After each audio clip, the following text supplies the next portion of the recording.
Is there something you need? I have the guild standing in Akamora to think of, journeyman, and I can't trust you with any new orders right now. Talk to Circus Leonos and see what he has to offer. When he puts in a good word for you, I might reconsider. Though the presence of a Fighters Guild chapter in every major city is often taken for granted in the West, this far in the East that is not the case. Our existence greatly depends on our standing in the eyes of the local people, mainly local nobility. I can explain to you the bureaucracy behind all this if you are interested. Our guild hall is under lease from the Indoril Council. House Indoril has always been more or less openly hostile towards all imperial guilds in Morrowind, let alone the ones in the very heart of their territory. Luckily, the current reading of the Treaty of Armistice provides us with certain protective privileges. Before the council can end a chapter's lease contract, they must first offer the guild chapter in question a chance to buy the hall in which they operate for a reasonably low price. So, in short, it all comes down to money. If our guild chapter performs poorly, we'll get fewer contracts. And fewer contracts means less income to fund our operations. The main chapter would of course help to keep us on our feet for a while, but maintaining a chapter that doesn't return profit is just bad business. We'd soon be poor and on our own. And then the Indoril would just tell us to either pay the price or walk. And we'd have to walk.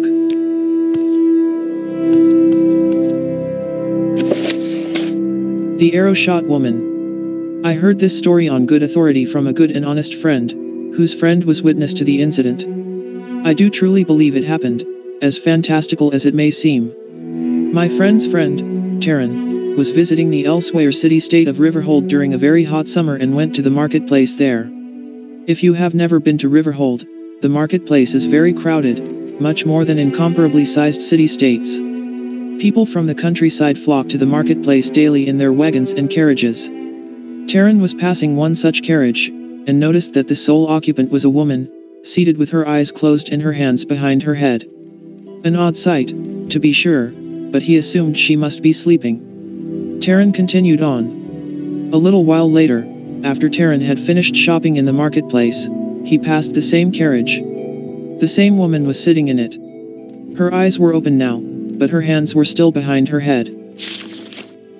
"Are you all right, my lady?" he asked. "An arrow shot me in my head and I'm holding my brains in," came the woman's reply. Taryn did not know what to do. He ran into the marketplace and literally bumped into a healer and his knight companion. They were good people and agreed to help. The carriage door had to be torn off its hinges, as the lady had locked it and feared to move to unlock it. What they found when they finally could get into the carriage was this: the woman was holding barley dough on the back of her head with her hands. Apparently, in the heat of the day, a jar of barley dough had exploded with the thwong of an arrow shot and struck the woman in the back of her head. When she reached back to feel what had hit her, she felt the dough and reasoned that she was feeling her brains.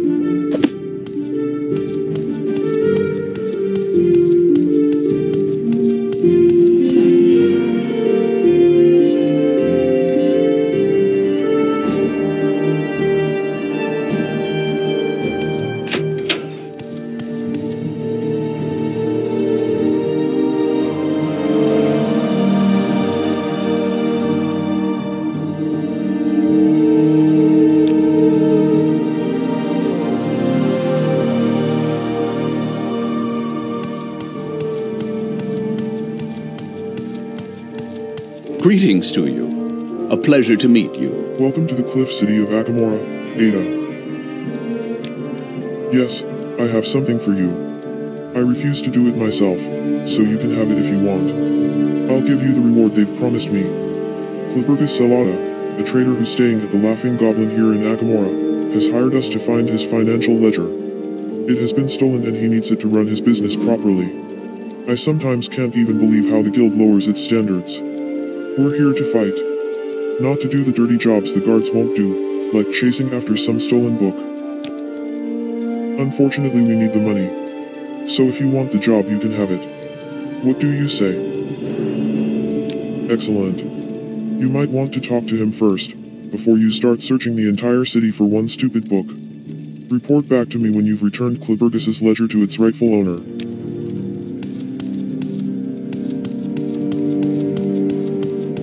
Greetings.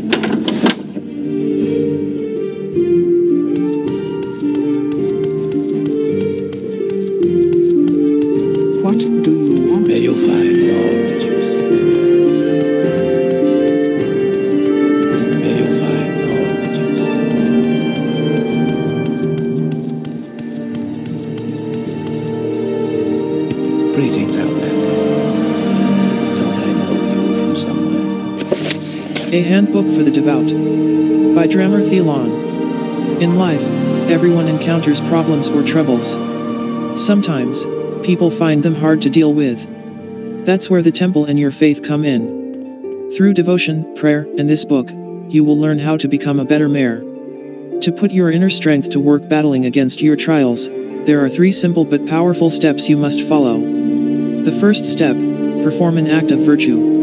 What act in particular does not have any bearing. There are many virtuous acts that one might do: make a pilgrimage, help the impoverished, convert a non-believer to the religion of our temple, take a vow of silence or fast for some days, or make a particularly kind donation to the temple.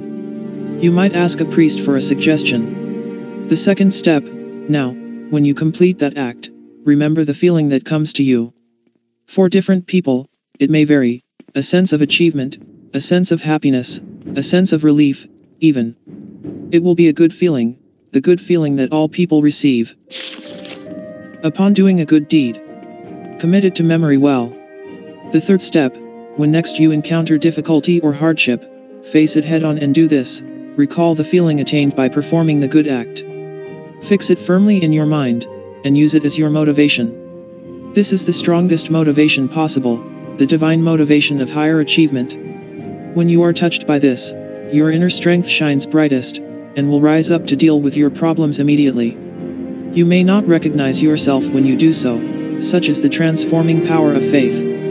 If you wish to better yourself further, you may consider studying the paths of various saints, depending on the aspect of yourself you wish to improve. The book, Lives of the Saints, contains a short description of some figures that were canonized for their piety and unwavering faith. You may be able to find books that chronicle the life of specific saints in more detail in some bookstores, or possibly the library of your local temple.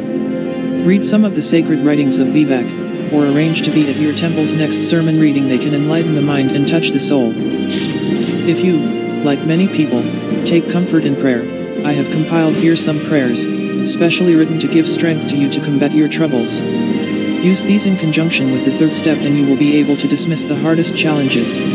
Affirmative prayer for strength against negativity of self and others. Negativity destroys hope. Hope shall be the beacon by which I navigate throughout my life. I shall not pay heed to the hopelessness of negativity. No will not be taken for an answer. Perseverance shall be my pillar of support, and I shall rise up and defeat denial, lest my mind is weakened by my constant refusal. Om Shivi. Prayer of perfection and guiding beauty. Beauty shall bring me to my fullness. For I shall take the beauty unto myself and model myself after it, ever striving at the ideal set by my betters, so that I might become strong and perfect. As shall hideousness too move me to perfection, by providing the power of repulsion. Om Shivi. Prayer of shining light. The holy light of confidence shall surround me, and mark me as one of strong will, blinding those who would seek to mislay me, and illuminating me to those who recognize my strength, so that I need not speak for my words to be known as truthful, and that I need not act for my actions to be known as righteous. Om Shivi. Prayer of unmoving resistance. A rock supports me at either side, so that I shall not falter or be shaken, though I am caressed with words sweet as honey, and buffeted with threats as sharp as knives. My stubbornness shall be undying and infinite, until I succeed in winning my way. Om Shivi. Notes, again, you might wish to work some of these into your daily prayers. You can ask the priests at your local temple for help on how to do this. And now, you can go out into the world and use what I have taught you in this book. Om Shivi, my friends, and remember that every day is a divine miracle.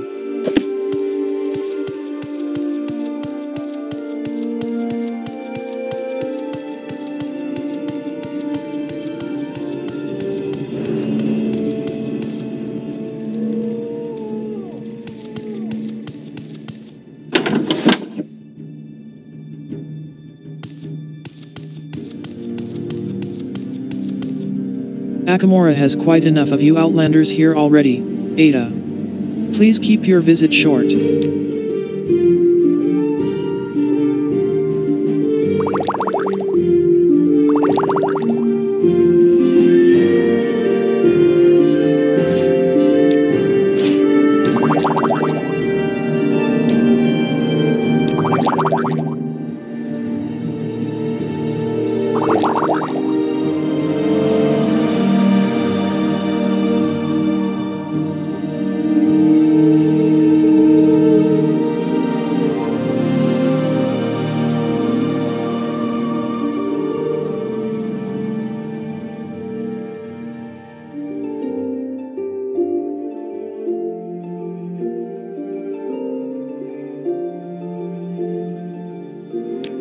Thank you, please come again.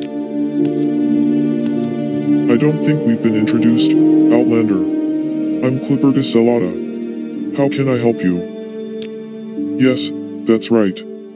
Someone must have stolen it. If I'd simply lost it, someone should have returned it to me by now. It has my name written all over it. I've recently been visiting the Indoril nobles in Akamora to make some business deals. Most of them aren't exactly fond of strangers if you ask me. Maybe you should ask them if they've seen something. Although they don't really like me, they're still honorable people, so I guess they'll help you out if you ask them nice.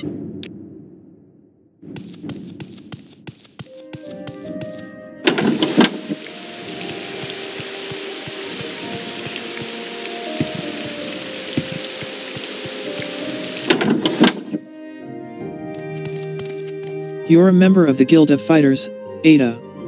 Your guild's presence is not much appreciated among my fellow Indoril nobility. Mind your manners while under my roof. His ledger got stolen? Well, not that he'll make a lot of business deals in Akamora. I even doubt he'll strike a lot of deals elsewhere. Have you seen his wares? Horrible quality if you ask me. I was nearly insulted when he offered me that rubbish. I only buy the best of the best. Anyhow, he had a big book in his purse when he left. I assume that's the book you're after. I think he said his next stop was Varen Manor. Maybe you should ask Durios Varen if he knows something more.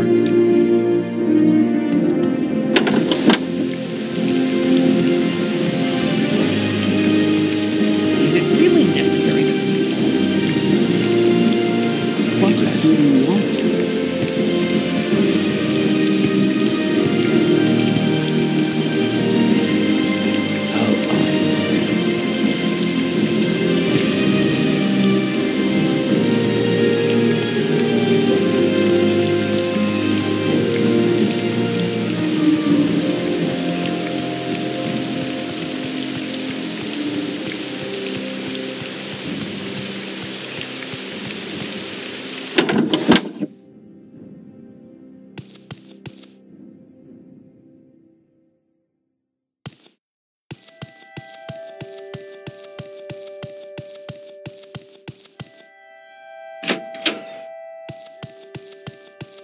You're a member of the Guild of Fighters, Ada.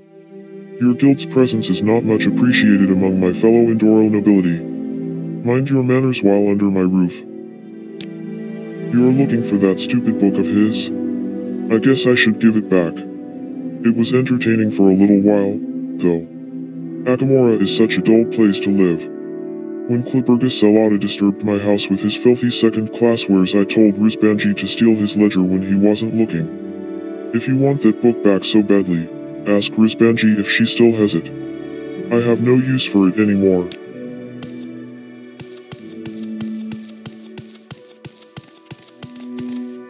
What are you doing here? What can Rizbanji do for you? What? Kajiat knows nothing of such a book. He told you? Master Durios was really bored and ordered Rizbanji to steal it. Poor Rizbanji stole it, but only because Master ordered it. Rizbanji might be a poor slave, but she is an honorable slave who does no harm to anyone unless ordered otherwise by her master. Rizbanji has no use for it. May it bring you good fortune.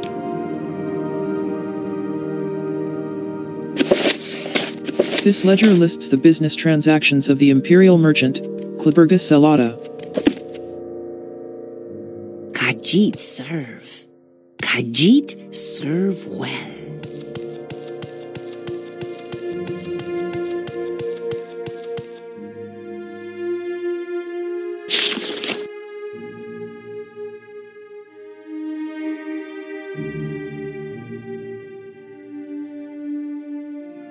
Oh, it is so good that you are here with me, around this hot fireplace. To express my gratitude, let me tell you a tale. But be wary. Not everything is as it will seem at first.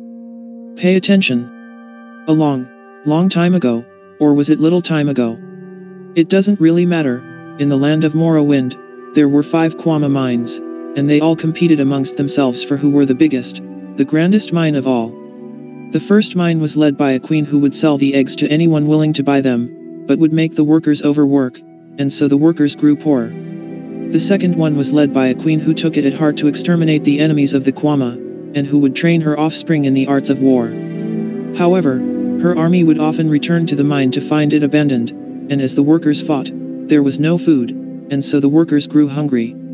The third one was led by a queen who would isolate herself in her chamber, ignoring her workers. However, her people needed guidance, and without that of their leader, the people grew unguided. The fourth one was led by a treacherous queen who would plot against her own kin, by allying herself with the enemies of the Kwama, even often trading them, and so the people grew weary. Still, there was another one. In the last mine, the queen would feed the people, would care for them, but would also fight their enemies and assure that their customs would ever continue. This last mine would also place herself in the service of the gods, and the gods always thanked the mine by giving it prosperity and greatness. Needlessly to say, this last mine was the one that always, and ever, was the greater one. Now tell me, little children, do you understand this tale? I see by your faces that you do not go farther than the shallow meaning, so let me explain it to you, so we can go and give our prayers to the Shivi. The mines are nothing but the 5 Dunmer great houses, who have always, and will always, compete among themselves. The first one is the merchant Druz, who would sell their own children for a profit. The second one is the honored Ridderin, whose only fault is that they often forget their own people. The third house is the demented Telvani, always isolated in their tree towers, who forget what it truly means to be a Dunmer. The fourth one is the betrayers Hlalu, who as we speak are surely finding a way to conspire against the other houses, and to benefit our common enemy, the Empire. The fifth house is ours, Indoril. We never forget our customs, the teachings of the temple, nor have we forgotten our own people, for whom we care and who we bless daily. Forever we will fight against the enemies of the Dunmer. It is for this reason that we, Great House Indoril, are, and will always be, the loftiest of all 5 great houses. Now, let us go and give our heart and soul to the tribunal.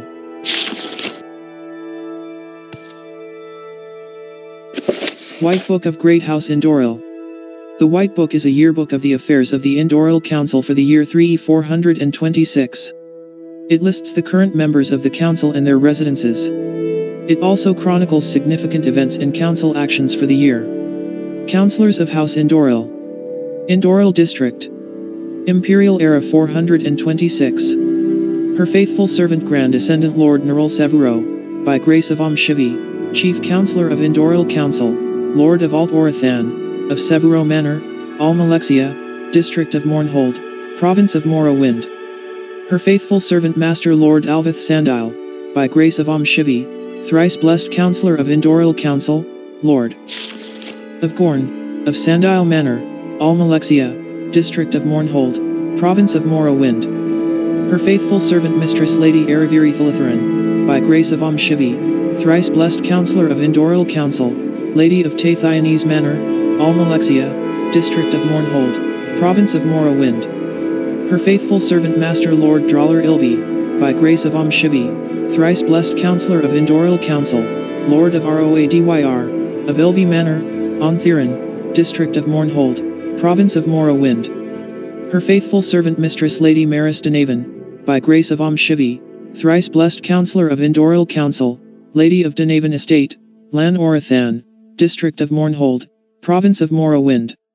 Her faithful servant Mistress Lady Salum Nethril, by grace of Shivi, thrice blessed Councillor of Indoril Council, Lady of Nethril Plantation, Lan Orathan, District of Mournhold, Province of Morrowind.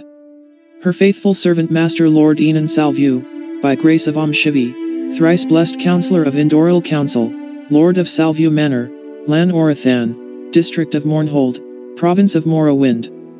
Her faithful servant Master Lord Sorval Tamriel, by grace of Shivi, thrice blessed Councillor of Indoril Council, Lord of Tamriel Manor, Mephilan Vales, District of Mournhold, Province of Morrowind. Council Affairs of Note. In response to protests from Hlalu merchant captains, Indoril Council observes that the tariffs imposed on vessels passing through Almiththur are administered by the officials of the Tribunal Temple and that changing the docking fees is beyond the Council's authority. The Council unanimously reaffirms their support of Almiththur's independence as a Tribunal Temple holding. Indoril Council has once again denied House Rothim's requests for direct access to the Council's records. The Council reminds House Rothim that even they are not exempt of the terms of the Treaty of the Armistice and that any unauthorized access to the Council's records will be responded to in accordance with Tribunal Temple law and ancient customs. The Council is deeply concerned by reports of increased hostility toward Tribunal Temple missionaries and priests in the lands of House Telvanni. Tavrine Indolaz of Amur has graciously offered armed escorts to protect pilgrims from bandits and rogue mages while traveling to pilgrimage sites in northeastern Mournhold district. A History of Alma Lexia and its Environs. By Alim Finru. The ancient city of Alma Lexia is the glittering jewel in Morrowind's crown. The city is the largest in Morrowind, and sprawls across the landscape.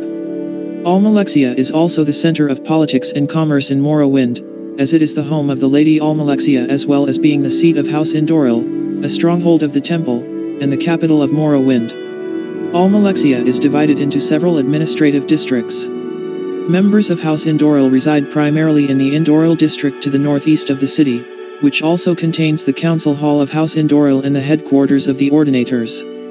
The Manor district to the west contains the mansions of wealthy nobles and merchants, as well as the Abbey of St. Dylan. Western Gate is home to the Ordinator Barracks and is a major entrance to the city proper. Velathril Avenue to the south is a major thoroughfare, and large apartment buildings as well as the hospital and artisans' halls are located there. And in the center lies Mournhold, with its bustling markets, extravagant accommodation, and brooding royal palace. Towering over it all is the beautiful temple, home to Mother Alma Lexia. The city lies in a lush valley where two mountain ranges meet, in the center of southern Morrowind. The surrounding area is mountainous, with some low valleys and grasslands. Alma Lexia enjoys a temperate climate, with it being neither too warm in summer nor too cold in winter. The city is sheltered from cold winds by the neighboring mountains, and the adjacent lowlands are perfect for agriculture. A deep river leads to the sea, allowing access between the inner sea and the city. The city has not always been called Alma Lexia. As far back as can be remembered, the city was called Mournhold, and is often still referred to by that name. It is thought that the city was established soon after the Chimer followed the holy prophet Velith to Riesdain. A rumor persists that the city was founded upon a Dwemer fortress, but this obviously disrespectful tale is nothing but a myth. Mournhold was established in a strategically important area, at the confluence of two rivers and surrounded by mountains. The city itself probably began as a stronghold, but this function may have become less important after the end of the Nord occupation and uniting of the Demur and Chimer in Riesdain under Lord Indoril Nerevar and Domak Dwarf King. The city entered a golden age with Riesdain under the guidance of Lords Nerevar and Domak. The population is thought to have swelled considerably during this peaceful period, as Lord Nerevar made Mournhold his capital. Mournhold became the largest city in Riesdain as artisans, merchants, and clerics flocked to the city, following the administrative apparatus of the First Council. The peace also allowed the city to expand outside of the old stronghold fortifications, and farmers were encouraged to settle in the nearby lowlands. After 250 years of peace, the War of the First Council was initiated by the blasphemous Dwemer and treacherous Sixth House, and led to much suffering in Riesdain. The war was fought at Red Mountain, but many sons of Mournhold perished. Sixth House insurgents present in Mournhold rebelled, and many innocent Dunmer were killed before the treacherous ones were overcome. Still more citizens of Mournhold perished in the famine that occurred after the eruption of Red Mountain. The ash from the eruption covered the fields near Mournhold, poisoning crops and livestock. It is said that refugee columns stretched from horizon to horizon as people fled the city to find food. Alma Lexia, Vivek, and Suthasil attained godhood through their works at Red Mountain, and formed the Tribunal Temple in order that they might better watch over the Dunmer. The temple incorporated many of the old ways, and was based in Mournhold. After the tragic death of Lord Nerevar and the glorious ascent of the Tribunal, Mournhold began to decline in stature as other regional house capitals gained influence. Nevertheless, it remained the largest city in Riesdain. The theocracy of Riesdain at that time enjoyed a long period of stability, with house conflicts settled by the Council, Morag Tong, or House War. Riesdain was the most powerful nation on Tamriel, and all envied her glory. Though the grandeur was not to last, as the many small human kingdoms slowly consolidated into a single empire, under a line of Siridi I Leech despots. This nation grew mighty, and the Holy Tribunal watched with growing apprehension, Eventually all areas of Tamriel came to be under the control of the Emperor, even the lands of the haughty Altmer. Only Riesdain was free. At the end of the First Era, the Empire invaded Riesdain, the last free nation on Tamriel. After 80 years of warfare, Lord Vivek negotiated a truce with the Empire. The truce forced the Dunmer to allow the establishment of a chain of imperial forts, stretching from Firewatch in the east to Blacklight in the west. While the truce was controversial, Vivek decided that this would be the best course for his people. However, just weeks after the truce had been signed, the deceitful Merons Dagon was summoned by a coven of ungodly witches and incited to attack Mournhold. The city was burnt to the ground and utterly destroyed. As were countless others, Indoril Brindisidarum, Duke of Mournhold, was slain by the Dudra and his lesser minions. Alma, Lexia and Suthasil rushed to Mournhold as fast as they could and banished Merons Dagon back to oblivion. But it was too late to save the city and its populace. The rebuilding of Mournhold began at once, planned intimately by Lord Suthasil. Under his guidance and with the use of his sacred creations, the city of Alma Lexia was returned to its former glory upon the ruins old Mournhold. Thus the city was built with an order and structure missing from all other cities in Morrowind. The new city was renamed Alma Lexia, as Lady Alma Lexia chose to make the capital her home. A mighty temple was built for Alma Lexia to reside in at the center of the restored city.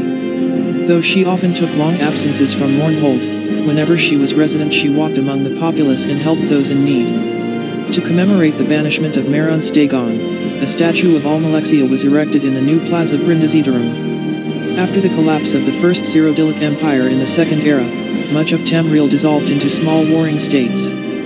Morrowind however remained intact due to the wisdom and guidance of the Tribunal. Alma Lexia was maintained as the capital and the Holy Tribunal remained the absolute power in the land.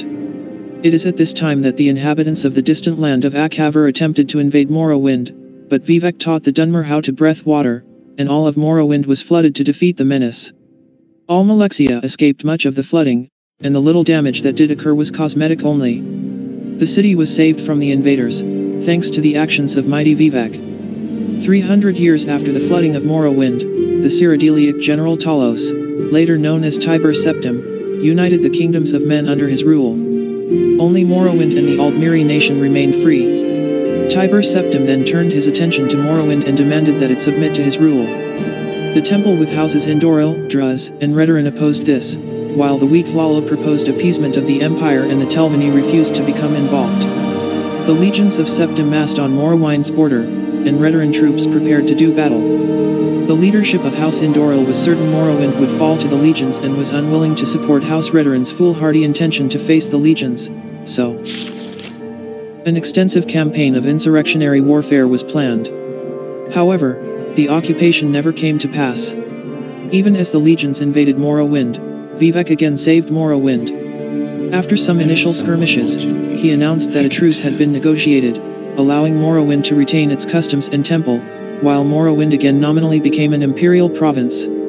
A king was put in place to rule over Morrowind, as a puppet of the Cyrodiilic Emperor. The throne of the king was established in Alma Lexia, as was only natural. After all, Alma Lexia was the mightiest city in all Morrowind. The city was again saved from destruction, as the legions would surely have looted and smashed this glittering capital of Morrowind. Many Indoril leaders chose the honor of taking their own lives, rather than submitting to imperial rule. House Hlalo also expanded at the expense of House Indoril through murder and theft, and the devious Hlalo merchants grew rich through trade with the Empire. General Simicus, who had led part of the resistance against the legions until the truce, became king of Morrowind in Mournhold and married Queen Berenzia. The queen bore 2 children, the headstrong Prince Helseth and the beautiful Princess Morgia. Peace was not to last in the capital however, as the population of Alma Lexia became unhappy with the deterioration of relations between the Empire and Morrowind. Unbeknownst to any, the Emperor Uriel Septim VII had been replaced by his evil mage, Jagartharn, who initiated new hostile policies against Morrowind. Simicus was killed by the crowd during a revolt in the year 391 of the Third Era, while Berenzia and her children fled the city. There was little damage to Mournhold, as many of the guards, with the throng, also turned on the palace civil bureaucracy.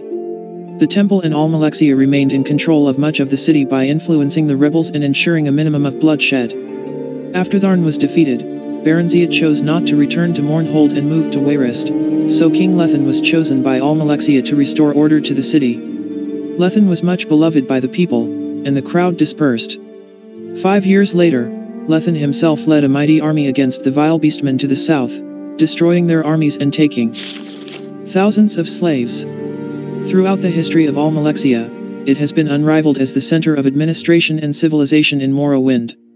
Under the guidance of generous King Lethan and the beneficent Lady Alma Lexia, the magnificent metropolis continues to grow in authority, the home of a god and capital of all Morrowind.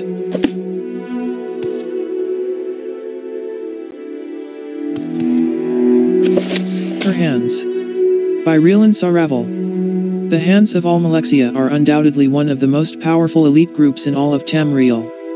Their numbers are few, but few are the number that can endure the grueling and intense training required to join their ranks.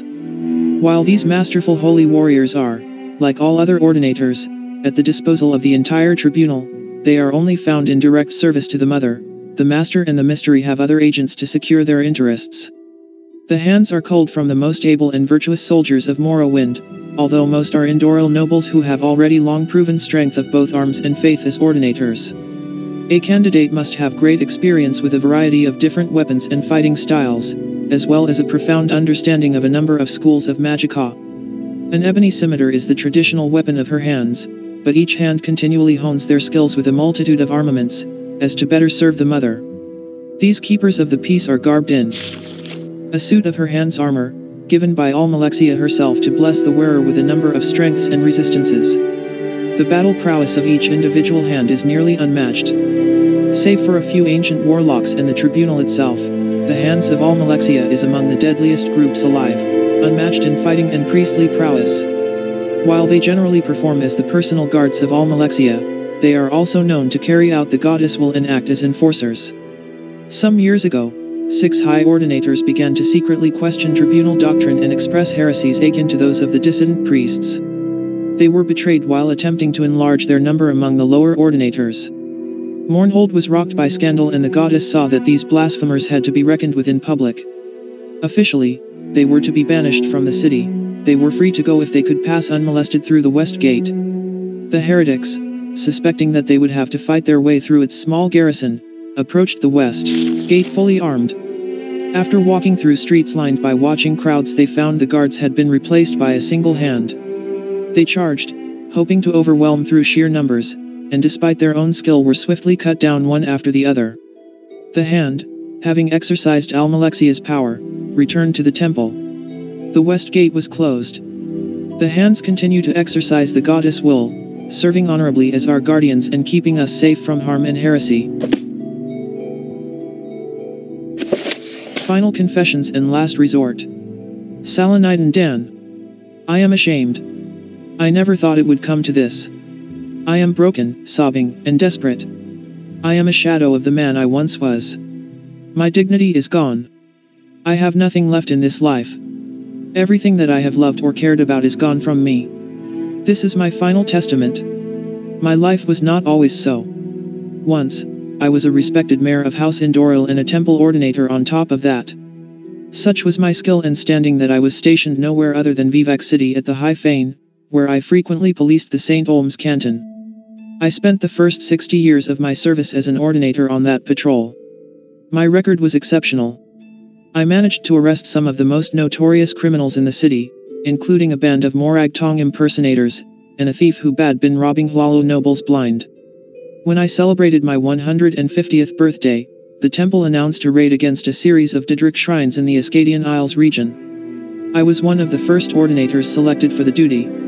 I was honored beyond words at my promotion. 3 days later, I found myself amongst 29 of my Indoril kin, all of us fully armored, sailing on the 3 ships that carried us on the raid. Our first target was on a small island to the west of Vivek. We attacked under the cover of darkness, slaughtering the handful of followers with no losses ourselves. We then set about burning their books and destroying everything else the temple had labeled as heretical.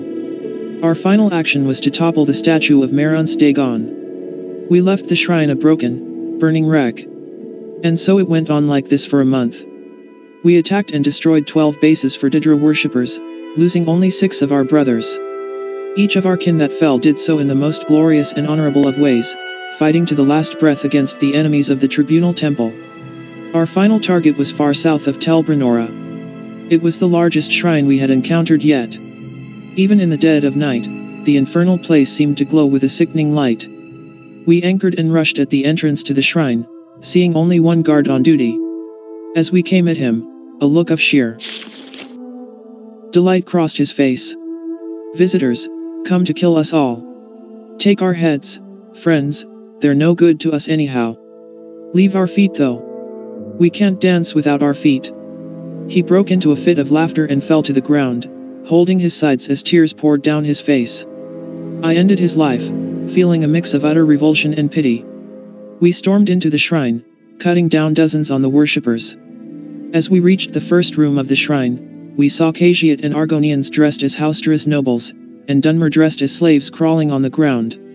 The beasts were pretending to whip the Dunmer, and all were giggling at what they must have viewed as a highly comedic play. We cut them all down before they registered our presence. In the second room, men and mare were wearing pants on their arms, shirts on their legs, shoes on their hands and gloves on their feet. They were all dancing in perfect synchronization with each other, although no music could be heard. Unlike the previous room, these loons turned on us the moment we opened the door, attacking us with bare hands and claws. Some even bit into our armor. The fight lasted only a few minutes, and although none of us were killed, 2 of our men received broken limbs, and 1 was knocked unconscious. We split up, 10 of us going left, and 11 going right. I was one of those that went right, and we passed through several rooms with no event. Eventually we entered a small room. It appeared empty, but as the last of us passed through the doorway, the door slammed shut behind us, and 3 golden saints materialized out of thin air and laid into us. Our ebony weapons met their Daedric blades, and we were able to send them back to oblivion, but not before losing 7 comrades. We were disheartened, but forced ourselves to push on. We finally entered the main room of the shrine. The room was dominated by a huge statue to the mad god. What we saw in this room horrified us. Children, no older than 8, were playing with the corpses of our brothers that had separated from us. Some were wearing pieces of Indoril armor, pretending to be ordinators themselves. Others were jumping up and down on the dead bodies, squealing in delight. I saw one using a severed head as a puppet. Our rage and horror were beyond words. In our state of blind fury, we ran into the room, hacking the children to pieces. Some cried as we attacked, others laughed. Some simply sat and stared at us. Of the 30 of us that had set out, there were 7 of us left, 3 of which were injured. We backtracked and recovered our injured brothers, and brought them to the main room of the shrine. We set about our work with heavy hearts, burning the books and destroying the blasphemous material. When it came to toppling the statue, it took us 2 hours. While 20 of us could have done it in a matter of minutes, the handful of us that remained had quite a difficult time. By this point, our unconscious brother had regained his senses, and was able to help us. For the entire 2 hours we were working to bring down the statue, I felt its eyes on me. Each time I looked up at it, it was staring straight back at me, a cocky smile on its face. Even as its ankles cracked and it fell off its base, I swear it was staring at me, all the way down on its fall to the floor. The 7 of us returned to Vivek and were celebrated as heroes. I was able to retire to a small house in Methrin Rune. Life was treating me well. I met a weaver's daughter and married her. We had a son together. I was truly happy. Then the voices started. They were subtle at first, whispering strange suggestions into my ears at the most bizarre times. At the market, I would suddenly get the urge to throw fruit at someone for the comic value. My mind would tell me to trip a woman carrying a box of glasses, just to see them shatter. A voice would provoke me to start singing and dancing in the middle of a crowded bazaar. Silly stuff, really. Although I now realize I should have immediately gone to the temple for help, I paid the voices no heed. Even though as the years went by, the voices became more numerous and insistent, I still did not obey them. I believe this was the turning point in my life, where I officially started down the path of madness. At the time I did not realize it, but I now know that when I was refusing to obey the voices, I would do so out loud. Oh, what my wife and son must have thought of me then, a decorated ordinator and member of House Indoril talking to himself about the most ridiculous of subjects. The voices began to control me, however. It came to a point where I could no longer tell the voices from my own intuition and reason. Those days were my most shameful. I have no recollection of what I did. The acts of madness that I undoubtedly committed were as normal to me as working in my garden. All I know is that by the time I regained my distinction of reality and insanity, my wife and son had left me. I never saw or heard from them again. I slipped into a deep depression. The voice no longer spoke to me. I was left to exist in the ruins of what my madness had left me. I had created multiple drawings of smiling faces on the wall by stabbing the wood with a fork thousands of times. I had somehow attached all my furniture to the ceiling. My urns had been broken open, and the pieces had been glued back together to form a giant sculpture of a fish. And the worst part was that I felt lonely without the voices. As much as it sickened me, I knew deep down that the voices were what kept me company. I was happy when I was mad, and now that the voices were gone I was depressed. It was horrible, but I actually began to wish for the voices to come back. Each day was worse than the last. After a few months, I was reduced to a mewing wreck, curled into a sobbing ball on the floor, whispering through tears for the sweet madness to take me away from this horrible, lonely world that it had created for me in the first place. And I remained in solitude for more days than I could count. I awoke one morning to the sun on my face, stinging my red, dry eyes. I rose off the hard floor of my house, and made my way to a cupboard, where I had some pieces of stale bread. I took out the remainder of my food and set it on the counter, next to my water basin. I would have to get more later, meaning I would have to leave my house and expose myself to the outside world. I was afraid. People whispered about me behind my back. I looked at my reflection in the water basin. My skin was dirty, and sagging off my thin face. My eyes were sunken deep into my skull, and I had lost most of my hair. The tips of my ears were beginning to droop. I stared into that water basin for longer than I can recall. I must have dozed off. When I came back to my senses, I saw that a different face was in the basin. It was handsome, with a well-trimmed goatee, carefully groomed hair, and piercing eyes. The face in the basin smiled at me. "Boo," it said. I almost had a heart attack. By the time I was done screaming, the basin was flipped over, with the last of my clean water until the next rainfall absorbing into the floorboards. My heart was slamming in my chest, and I was heaving to catch my breath. Did I imagine that? No, you did not, dear Sala. That voice. It was as if all the voices were speaking to me again. But it was a single voice. I searched around the room for the source. I didn't see it at first. Then I looked up at my ceiling. Sitting on a chair fastened to the ceiling, quite upside down, was an apparition of what could only be the laughing god. He regarded me from the ceiling, smiling a wicked half-smile, and floated out of the chair. He rotated in midair, righting himself as he sat down on the floor in front of me. The way he stood, one hand on his hip and one resting on his cane, brought a flashback of all those years ago when I was in the service of the temple as an ordinator, of the statue that I and my 6 comrades had to bring down by ourselves. It was him. Oh dear boy, don't look so shocked. I thought you would be glad to hear my voice again. Let alone see my apparition. I was stammering for words. Was this what I had prayed for? I'll be honest, old boy. I am a busy Didra. I have work to do. I offer you a choice. You can come with me, and be lost in the delightful mindlessness that I will bestow upon you. Or, you can stay here and be miserable. My mind raced. The implications of his words set in. Yes, this was the mad god standing in front of me. Yes, he was offering to answer my prayers. Then why was I hesitating? Honor. Did I still have honor? Yes, I did. Not much, but I did. I gathered my courage and spoke to him. Come back in a day. I need to take care of a few things. Then I will give myself to you. Fair enough, but do be ready when I get here. I don't like to be kept waiting. There is far too much fun to be had to just sit around and wait all day. With that, he was gone. I searched my house frantically for ink, a pen, and paper. What I wrote then is what you are reading now. I stayed up for 24 hours straight, organizing my thoughts and writing them down. So this is it, my last confessions. To my Indoril and Temple brethren, I am sorry. For every year I was in service to the both of you, I was happier than I could have imagined. May great House Indoril and the Holy Tribunal Temple live on to see the end of this world, and beyond that too.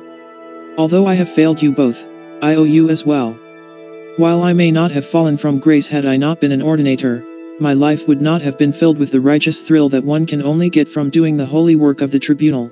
Bless them thrice each and thrice again. To my wife and son, whose names I am not fit to even write, for they have brought me too much joy to measure, I hope you have moved on and have found a better life away from the raving madman that was once your husband and father. I never wanted anything but the best for you, and I hope that when I die, I can look upon you from the next life and see you smile. And to the reader, I have an explanation. I am not happy to join the ranks of loons that serve the laughing god. It has become a necessity. I have nothing left in this world. I hope that as I join the mad god and lose my mind, one day a warrior of the temple will come and take my life, as I did so many years ago. Perhaps then I shall be absolved for my sins, and my spirit will be able to join my ancestors. It has been 24 hours. I see him now, standing in the corner, twirling his cane idly. I best not keep him waiting. I never thought that my last resort would be to allow Ididra to take my mind. May the Holy Tribunal have mercy upon me. Farewell.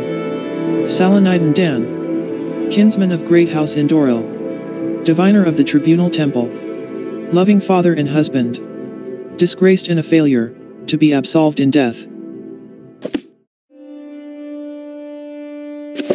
Hero of the Indoril. By Elam Indoril. The greatest throughout history have never shied away from the total destruction of their enemies. General Indoril Triffett. General Indoril Triffett is one of the greatest heroes of that most ancient of clans, House Indoril. House Indoril itself was formed by the amalgamation of several clans under the leadership of Lord Nerevar Indoril and Lady Alma Lexia. The formation of this house through a series of small-scale military campaigns led to the rise of other houses as other Chimer clans sought to protect themselves. However, House Indoril remained the most powerful, controlling the lands from Necrom in the east to the River Thur in the west and stretching from the northern Deshan to the fortress of Imar in the north. Triffett was born on the small island of Gorn, which is located off the east coast of Velith south of Necrom. This island held only a small plantation and forest at the birth of Triffett. Throughout his childhood, he worked diligently and virtuously for his clan, helping to tend the crops and catch the fish. However, he also took his lessons very seriously. When he was 50 years of age, he left the island in order to receive more schooling from the priestly orders in Necrom. However, destiny had far greater plans for him than entering the priesthood. From 1E395 to 1E401, the clans consolidated into the 6 great houses and the island of Gorn was folded into House Indoril under Lord Nerevar. Thus, Triffett became Indoril Triffett, and immediately entered service with House Indoril's forces. An alliance with the Dwemer was soon announced against the degenerate Nords who occupied a huge swathe of the west of Velith. All of the great houses applauded this effort, and the Chimer armies joined the Dwemer constructs in destroying the Nords. Indoril Triffett in particular proved himself a powerful but tempered warrior, and soon was noticed by Lord Nerevar himself. After routing a Nord force several hundred strong with a Chimer scouting force, Indoril Triffett was awarded the command of several hundred troops and promoted to general.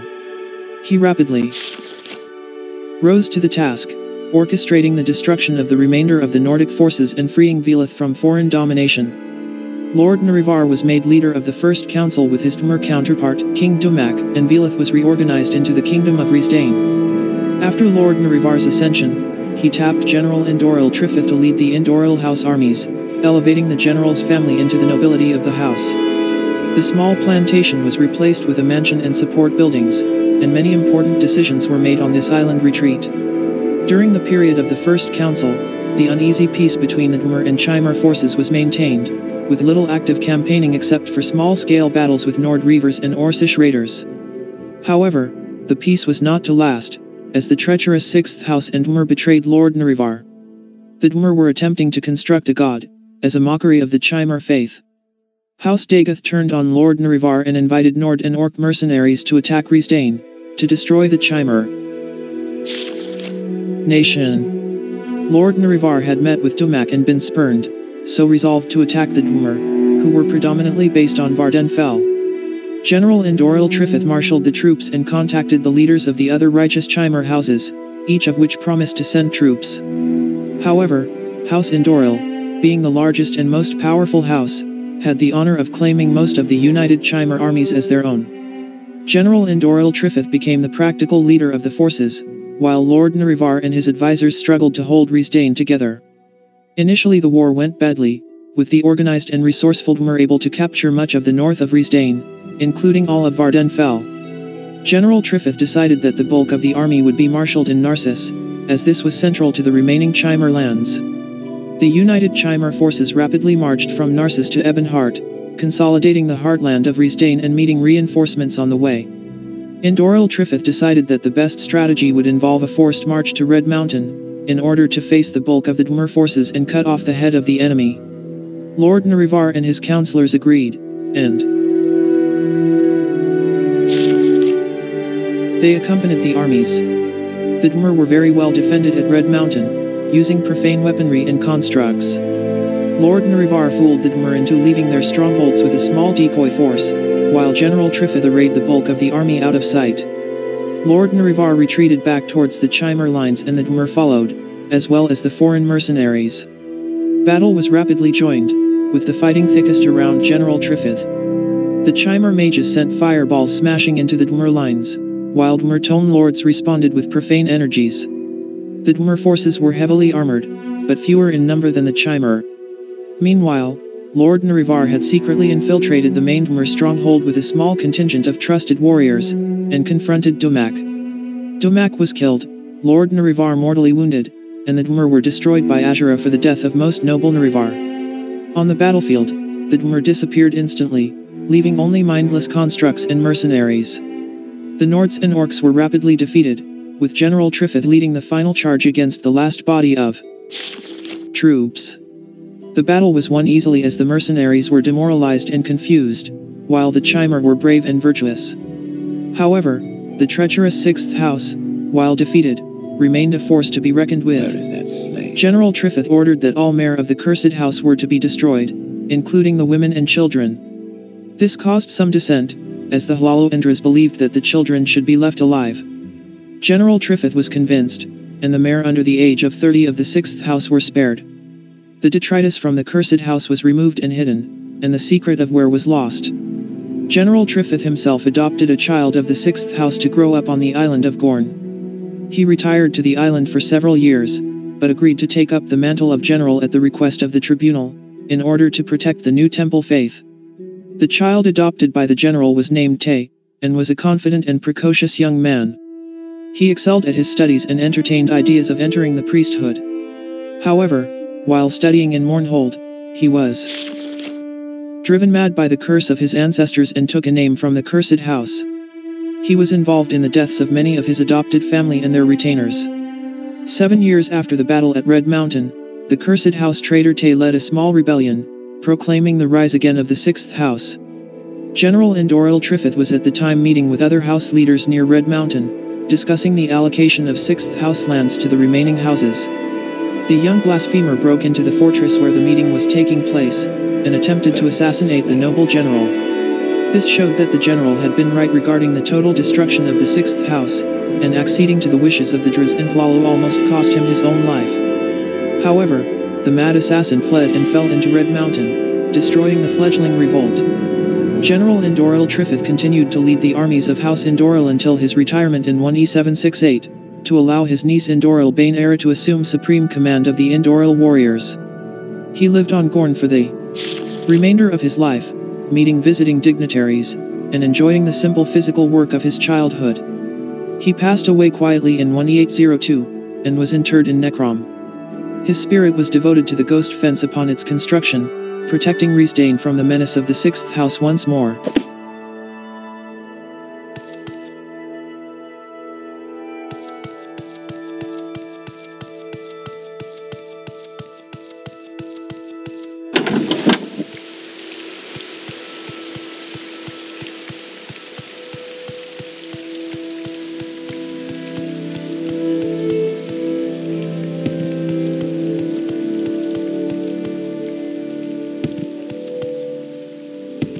blessings. I couldn't possibly. Too busy.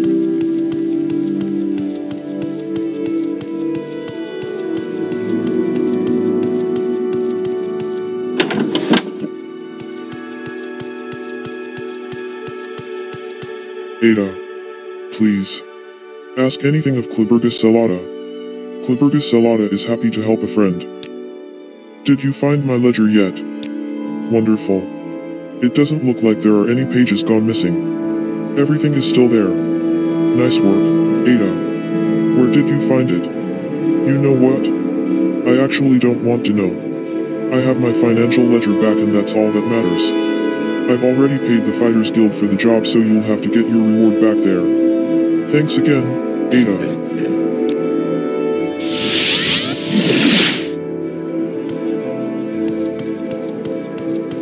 How wonderful. Welcome, Alma. Greetings to you. Always happy to chat with people I like. And I like you. Ah, yes. I heard Cliburgus has his ledger back, so here is your reward. Thanks again for taking the job. I hate that kind of work. Now you've done the most annoying job I was assigned to do. I might have some other orders you might be interested in. 19, Frostfall, Day 65. Circus Leonos told me about a job to find the stolen financial ledger of Cliburgus Celada, who's staying at the Laughing Goblin in Akamora. As the Indoril guards aren't very interested in his problem, Cliburgus hired the Fighters Guild. 19, Frostfall, Day 65. I've accepted the job Circus Leonos had for me. Before I start to search for Cliburgus's ledger, I might want to talk to its owner first. 20, Frostfall, Day 66. Cliburgus Celada has been visiting the Indoril nobles around Akamora to make some business deals. One of the nobles might have a clue about the ledger's whereabouts. 20, Frostfall, Day 66. Duryos Varan told me he ordered his house slave Rizbanji to steal Cliburgus Celada's ledger as a sort of amusement. Duryos Varan didn't really care whether I'd take it or not, so I might ask Rizbanji if she still has it. 20, Frostfall, Day 66. After I told Duryos Varan's slave Rizbanji that her master had revealed their theft, she gave me Cliburgus Celada's ledger.